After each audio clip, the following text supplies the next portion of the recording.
Kita Latsar PJJ itu baru 2 tahun terakhir ini dan emang itu beneran susah banget dan saya ucapkan sekali lagi selamat. Tuh. Tentunya tadi nggak cuma penyelenggara doang dong, Mbak. Ada siapa lagi nih, Mbak, di balik kesuksesan Mbak Syahra ini? Bisa disebutkan, Mbak? Tentunya dukungan juga dari pihak kantor yang selama distance learning itu sudah meng-ST-kan kita Mas yang sedang latsar. Jadi kita itu bisa fokus untuk latsar saja, tidak ke-distract dengan pekerjaan dari kantor. Nah, ini nih. Ini yang penting kalau lagi PJJ.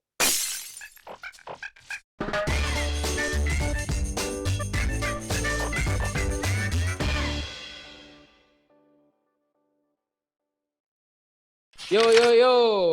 Selamat siang kawan kami semuanya. Kembali lagi bersama saya Akbar Hidayat dalam siniar kesayangan kita semua, Pontianak Podcast Corner, Popcorn Ambiar. Ya, oke, jadi sebelumnya kita telah membahas program pengungkapan sukarela dari instansi Direktorat Jenderal Pajak juga yang ada di Kalimantan Barat, yakni dari tim penyuluh KPP Pratama Pontianak Timur. Saat ini kita akan membahas sesuatu yang tidak kalah wah gitu ya. Kalau kemarin kita sedang membahas program yang sekarang sedang berlangsung terlepas dari SPT tahunan, nah sekarang kita akan membahas tentang sumber daya manusia yang bisa dibilang terbaik gitu ya di wilayah Kalimantan Barat. Kita hadirkan langsung di sini Mbak Syahroyat Ramadhani atau biasa disebut Mbak Syahra gitu, bisa dipanggil Mbak Syahra. Selamat siang Mbak Syahra. Selamat siang Mas Akbar. Oke, selamat siang. Uh, Gimana Mbak kabarnya, sehat? Alhamdulillah sehat Mas. Mas Akbar gimana Mas? Alhamdulillah sehat juga. Ya, semoga teman-teman di Sintang sehat-sehat selalu juga ya, walaupun lagi pandemi gini, Amin. prokesnya jangan kendor, itu aja deh. Oke, jadi gini, kawan kami semua, kita akan membahas tentang peserta terbaik pelatihan dasar CPNS golongan 2 periode ketiga tahun 2021 di BDK Pontianak. Nah, ini di sini nih udah ada nih Mbak Syahra. Selamat ya Mbak sebelumnya. Gimana nanti Mbak? Perasaannya seneng atau enggak gitu? Terima kasih Mas sebelumnya. Ini semua juga karena berkat dari bantuan dan bimbingan dari pihak penyelenggara yaitu BDK Pontianak. Kesan awalnya saat tahu kalau jadi peserta terbaik itu sebetulnya sama sekali nggak menyangka sih Mas. Tapi alhamdulillah sangat bersyukur atas apresiasi tersebut. Oke, alhamdulillah. Mungkin for the information ya juga ya kawan kami sekalian. Sebenarnya inovasi atau peserta Latsar terbaik ini adalah inovasi dari Pusdiklat PSDM gitu. Jadi baru ada di tahun ini sebagai bentuk apresiasi kepada rekan-rekan peserta yang udah survive nih dari PJJ. Jarang loh, kita Latsar PJJ itu baru 2 tahun terakhir ini dan emang itu beneran susah banget dan saya ucapkan sekali lagi selamat. Tuh. Tentunya tadi nggak cuma penyelenggara doang dong Mbak. Ada siapa lagi nih Mbak di balik kesuksesan Mbak Syahra ini? Bisa disebutkan Mbak mungkin? Pasti karena dukungan dari keluarga saya, ibu saya juga Mas di rumah yang selalu mendoakan saya dalam hal apapun Mas. Oke, siap. Oh, cuman ibu nih. Orang kantor atau yang lain gitu? Oh ya, tentunya dukungan juga dari pihak kantor yang selama distance learning itu sudah meng-ST-kan kita Mas yang sedang latsar. Jadi kita itu bisa fokus untuk latsar saja, tidak ke-distract dengan pekerjaan dari kantor. Nah, ini nih. Ini yang penting kalau lagi PJJ. Di-ST-kan dan tidak mengganggu kerjaan kantor. Sebenarnya kerjaan kantor bisa juga diselesaikan asal tidak mengganggu dari penugasan pelatihan yang diberikan. Apalagi ini kan syaratnya cukup luas ya, cukup penting gitu. Ini syarat sebagai menjadi PNS gitu. Nah, ini yang Mbak Syahra lakukan itu apa sih kok bisa menjadi peserta terbaik di angkatan ketiga tahun lalu? Sebetulnya kalau harapan saya selama latsar itu sesimpel ingin mendapatkan ilmu dan pengalaman baru Mas, serta lulus latsar juga pastinya. Tetapi saya tuh sama sekali tidak berpikiran harus menjadi yang terbaik itu tidak sama sekali.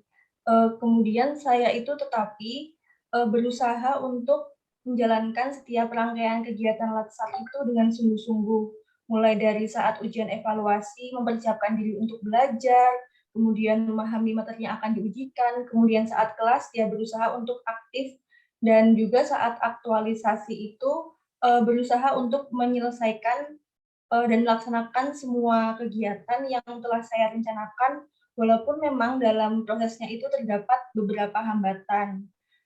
Kemudian dalam hal ini juga saya berusaha untuk menjaga sikap dan perilaku selama latsar. Penting sekali untuk berusaha disiplin dan tepat waktu, misalnya dalam hal presensi atau mengumpulkan tugas seperti itu. Nah, walaupun saya itu untuk latsarnya sendiri diikuti dari kos, tetapi biasanya sejam atau setengah jam sebelum mulai kegiatan itu saya sudah mulai bersiap-siap untuk mengecek perlengkapannya apakah sudah siap atau belum, kemudian baterai laptopnya sudah terisi penuh atau belum, seperti itu. Jadi nanti ketika 10 menit sebelum kelas dimulai, saya sudah siap untuk masuk ke Zoom meeting dan siap menerima pembelajaran. Seperti Oke, itu, Mas. berarti emang kuncinya di disiplin dan juga apa ya, emang telaten untuk mempersiapkan segalanya ya. Saya jadi Betul, penasaran nih Mas. Mbak, apa hal yang paling Mbak Sahra ingat gitu Mas Ian sampai sekarang? Oh aku dulu dulu tuh latsar kayak gini, istilahnya yang beneran sampai diingat entah itu rutinitasnya atau uniknya gitu. Sampai jadi siswa terbaik loh, itu maksudku hal dari kecil, sekecil apapun itu ternyata dampaknya bisa sangat besar gitu. Itu tadi sih, Mas, paling persiapan sebelum mulai kelas, Mas, setengah jam atau sejam sebelum mulai kelas itu harus persiapan terlebih dahulu. Terus memang itu saya tuh emang suka bangun pagi, Mas. Jadi kalau misalnya untuk bangun pagi dan untuk olahraga pagi bukan suatu hal yang terlalu berat, Mas. Apalagi untuk olahraga pagi itu kan kita bisa keluar rumah dalam keadaan udaranya itu masih sejuk, dan itu hal yang saya sukai sih, Mas. Oke oke oke, siap. Terima kasih Mbak Sarah konfirmasinya. Nah ini, gimana nih, kan kita kan latsar ya, apakah dulu Mbak Sarah udah kepikiran kalau ini bakal secara daring gitu atau online dilaksanakan? Nah itu kan bukan sesuatu hal yang mudah ya, bahkan mungkin beberapa satker di luar kementerian kita, Kementerian Keuangan itu sudah menyelenggarakan latsar secara offline, tapi masih dengan protokol kesehatan. Nah ini apa yang membuat unik dari cara belajar Mbak Syahra yang serba daring ini gitu, sampai menjadi peserta terbaik? Kalau dari pengalaman saya kemarin itu sih, Mas, ketika pembelajaran mandiri itu saat WFO di kantor, sama sekali nggak bisa curi-curi waktu untuk belajar. Karena kan saya memang untuk di kantor itu tugasnya seharian jaga loket TPT. Jadi biasanya saya itu untuk menyicil belajar saat malam hari atau saat WFH.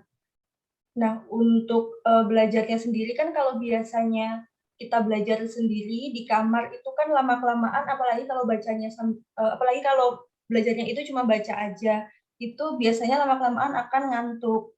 Nah, kalau saya biasanya saat belajar juga sambil mencatat atau merangkum materinya, supaya lebih paham juga.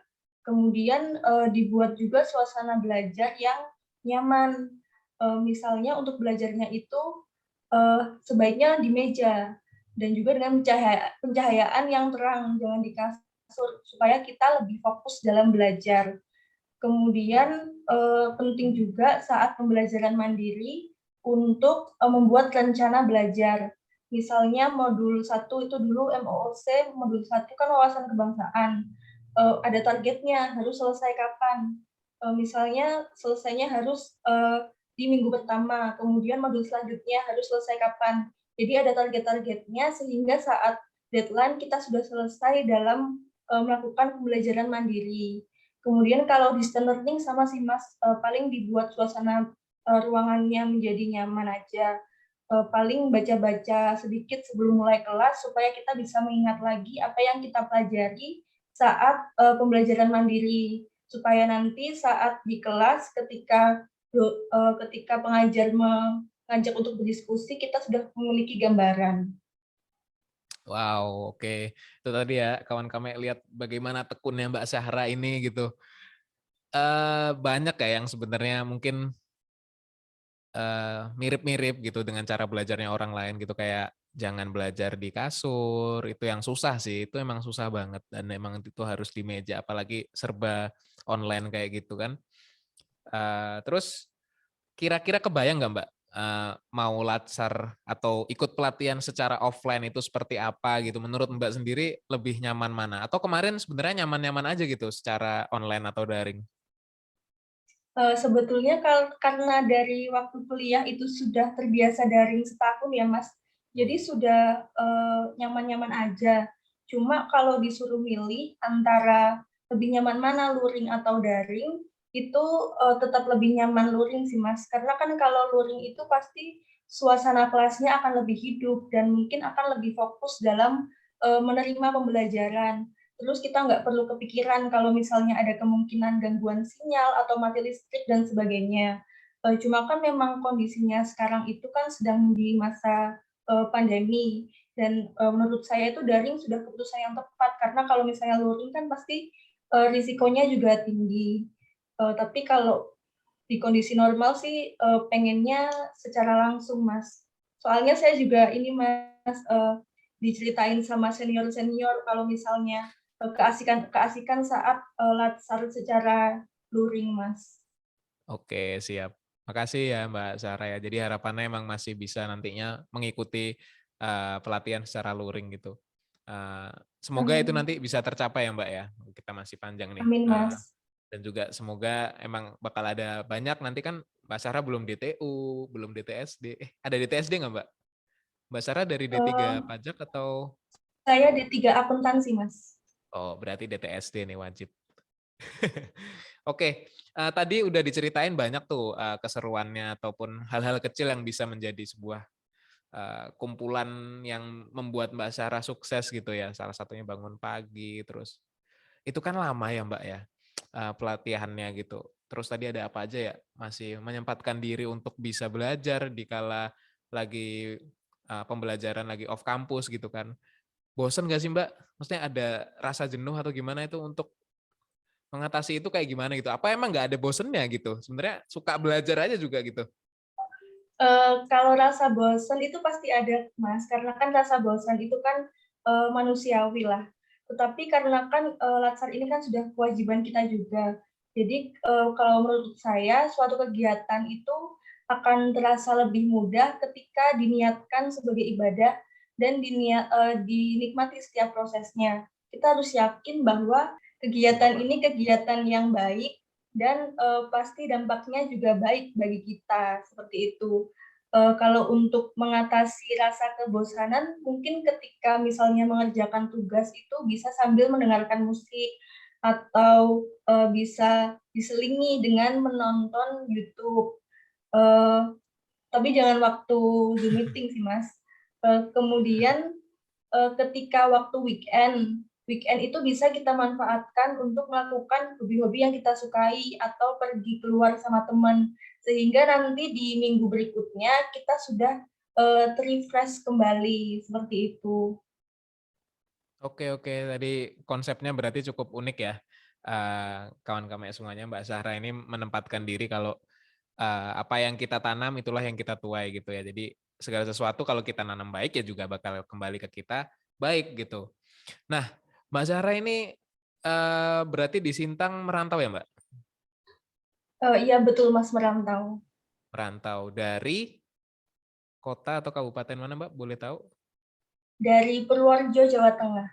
Purworejo, Jawa Tengah, terus kuliah distan selama 3 tahun gitu kan, terus habis itu penempatan, sempat OJT di mana Mbak sebelumnya atau emang langsung penempatan di Sintang? OJT-nya langsung di, KPP Sintang, Mas. Oh OJT-nya langsung di KPP Sintang, ini agak unik ya, jadi sebelumnya kan emang mungkin DJP masih ada OJT di nyebar dulu terus baru gitu habis setahun atau nggak sampai setahun baru penempatan. Nah, tentunya tadi semangat belajar yang saya dapat nih dari Mbak Sahra untuk bisa dibagikan kepada kita semua. Nah, apa sih Mbak yang membuat Mbak mungkin kuat gitu ya untuk belajar di perantauan gitu. Itu bukan hal yang apa ya Mbak istilahnya, itu bukan hal yang mudah gitu buat kita untuk bisa terus belajar, terus habis itu merantau lagi gitu kan. Kalau untuk kekuatan belajar sih Mas, itu karena adanya, kesadaran dalam diri saya bahwa saya itu kan baru memasuki dunia kerja nih Mas, dan saya merasa ilmunya itu masih sedikit. Makanya saya, memiliki eee, kemauan untuk terus belajar Mas.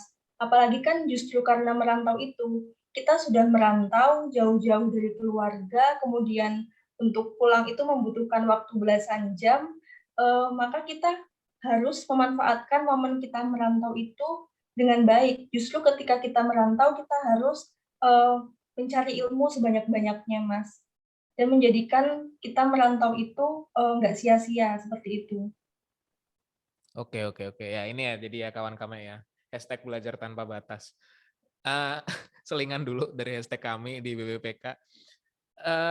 Wow, itu cukup mengetuk hati saya juga ya, Mbak, karena mungkin saya ngerasa mungkin dulu waktu Latsor aja kok kayaknya, ya udahlah pokoknya belajar aja, belajar lah tiba-tiba lulus gitu, tapi nggak jadi peserta terbaik kan, ini kan beda ya.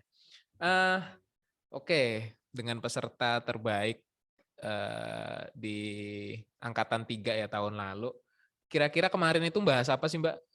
Aktualisasinya deh gitu kan, bobot aktualisasi ini paling tinggi nih daripada penilaian yang lain. Boleh diceritain sedikit nggak gitu? Jangan semuanya, nanti kita ujian lagi, saya panggilin pengujinya ya, Mbak, nanti kalau mau ujian lagi.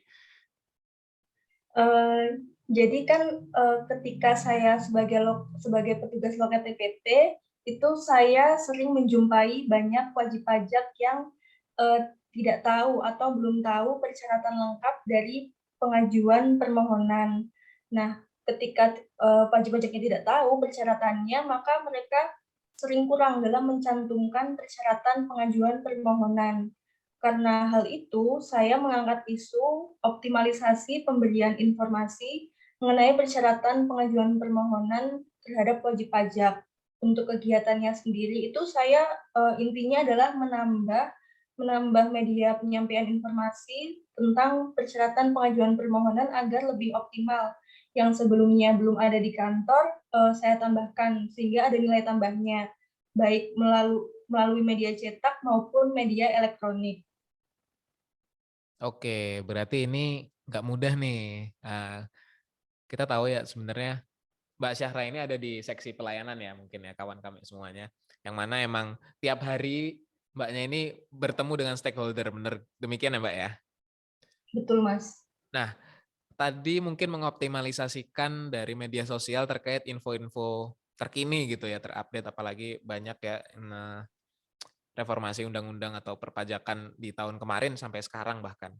Eee, gimana sih Mbak kemarin sempat kepikiran atau istilahnya kerjasama dengan seksi lain gitu kan? Tadi kan ada media cetak, ada media daring gitu ya. Apakah butuh izin tertentu dari seksi sebelah ke extend atau ke tim medsos gitu, diperbolehkan atau enggak? Orang-orang kantor mendukung atau enggak atau seperti apa, Mbak? Sebetulnya kalau untuk waktu saya, latsar itu sudah nggak ada seksi ekstensifikasi, Nah, Mas. betul. Jadi untuk, fungsi penyuluhan itu sudah ada di seksi pelayanan dan Oh, untuk, oke oke. saya memasang media cetak dan juga posting di media sosial itu izinnya ke atasan saya langsung, Mas, ke kepala seksi pelayanan. Jadi tidak, berkoordinasi dengan, seksi lain, Mas. Berarti cukup berkoordinasi dengan mungkin PIC medsosnya gitu ya istilahnya, kalau udah dapat izin dari atasan ya udah gitu, bisa aja. Betul betul. Oke, jadi tadi aktualisasinya output atau outcome-nya berupa apa tuh, Mbak, kira-kira? Untuk output-nya kan tadi itu berupa media penyampaian, informasi Mas persyaratan pengajuan permohonan. Untuk output-nya itu adalah, eee, media cetaknya itu seperti, pamflet Mas, pamflet persyaratan pengajuan permohonan yang diletakkan di area TPT supaya terlihat oleh wajib pajak ketika datang ke kantor. Kemudian untuk media Yang lain juga ada checklist persyaratan pengajuan permohonan yang digunakan untuk meneliti persyaratan permohonan supaya tidak ada persyaratan yang terlewat. Kemudian kalau untuk media elektroniknya itu berupa kumpulan formulir dan persyaratan-persyaratan di dalam satu Google Drive yang dipisah-pisahkan berdasarkan jenis permohonannya.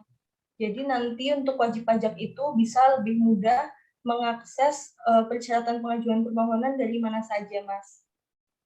Baik, siap. Berarti WP atau wajib pajak yang datang sebagai stakeholder itu maupun itu datang secara offline gitu ya, datang ke kantor langsung ataupun yang secara daring mungkin chat ke nomor kantor itu bisa langsung mendapatkan formulir-formulir tadi gitu ya, Mbak ya? Betul, Mas. Jadi untuk wajib pajak tidak perlu bertanya lebih dahulu untuk mendapatkannya, sudah bisa mengaksesnya sendiri secara langsung. Dan itu mungkin akan lebih mempercepat pelayanan karena kan untuk suatu permohonan dapat segera diproses itu harus lengkap untuk persyaratannya. Jadi ketika wajib pajak sudah lengkap persyaratannya, maka permohonannya dapat langsung segera diproses. Oke, siap. Ini ya kawan-kawan ya, efektivitas tuh perlu dalam sebuah pelayanan dari sebuah organisasi gitu. Jangan sampai kita kalau bisa emang sudah menyediakan apa yang dibutuhkan oleh stakeholder, bukan jangan sampai, setidaknya jangan sampai juga mereka bertanya gitu. Kalau bertanya kita layani gitu. Tapi kan alangkah baiknya kalau emang udah disediakan tuh lebih baik gitu. Berarti Mbak Syahra ini spesialis permohonan ya di helpdesk ya? Saya di Loket TPT, Mas. Oh, di Loket TPT. Oke. Iya. Siap. Sampai saat ini masih berjalan, Mbak, aktualisasinya itu atau seperti apa gitu? Ada penyesuaian kah gitu? Sampai saat ini masih berjalan, Mas, untuk kegiatannya, karena kan itu kegiatannya sesuai juga dengan tusi saya sebagai petugas loket TPT, dan untuk media penyampaian informasinya juga masih digunakan. Nanti kalau misalnya ada peraturan yang terbaru juga akan di-update. Oke, siap. Ah, wow, cukup ini ya, cukup cukup, amazing gitu cerita dari Mbak Syahra tentang bagaimana kerjaan di kantor, cara belajar segala macam. Nah, waktu kemarin sedang aktualisasi itu kan Sintang sempat dilanda banjir, apa ya istilahnya, kita bilangnya banjir bandang atau banjir rob ya? Yang sangat besar gitu ya, selama 4 minggu dan mungkin banyak atau mayoritas pegawainya, sementara bisa mengungsi ke Balai Diklat Keuangan Pontianak saat itu, sebagai tempat atau asrama sementara gitu bagi rekan-rekan yang sedang merantau gitu. Nah itu waktu itu perasaannya bagaimana sih Mbak? Terus, apakah sampai cemas segala macam, takut, terus habis itu apakah itu mengganggu dari kinerja ataupun belajar yang sedang Mbak Syahra lakukan gitu sebagai siswa Latsar? Pasti awalnya kepikiran ya, Mas, karena kan waktu banjir itu saya sedang aktualisasi, sedangkan saya sedikit cerita dulu, Mas, jadi di minggu kedua sampai minggu keempat aktualisasi itu, memang saya lakukan dalam keadaan Sintang mengalami musibah banjir. Kemudian di minggu kelima atau minggu terakhir aktualisasi itu saat, evakuasi ke BDK Pontianak. Nah, di saat minggu kedua aktualisasi itu, memang di halaman depan kantor dan di jalan itu sudah banjir, Mas. Tetapi karena banjirnya belum masuk kantor, sehingga masih bisa melaksanakan kegiatan aktualisasi di kantor. Dan saat itu pun masih ada wajib pajak yang datang ke kantor. Tetapi ketika di pertengahan minggu ketiga aktualisasi, itu banjirnya kan mulai masuk ke kantor. Sedangkan untuk pelayanan dialihkan online dan semua pegawai di-WFH-kan. Saat itu saya masih ada satu kegiatan yang seharusnya dilakukan di kantor. Nah, bingung dong Mas, gimana dong ini kegiatannya.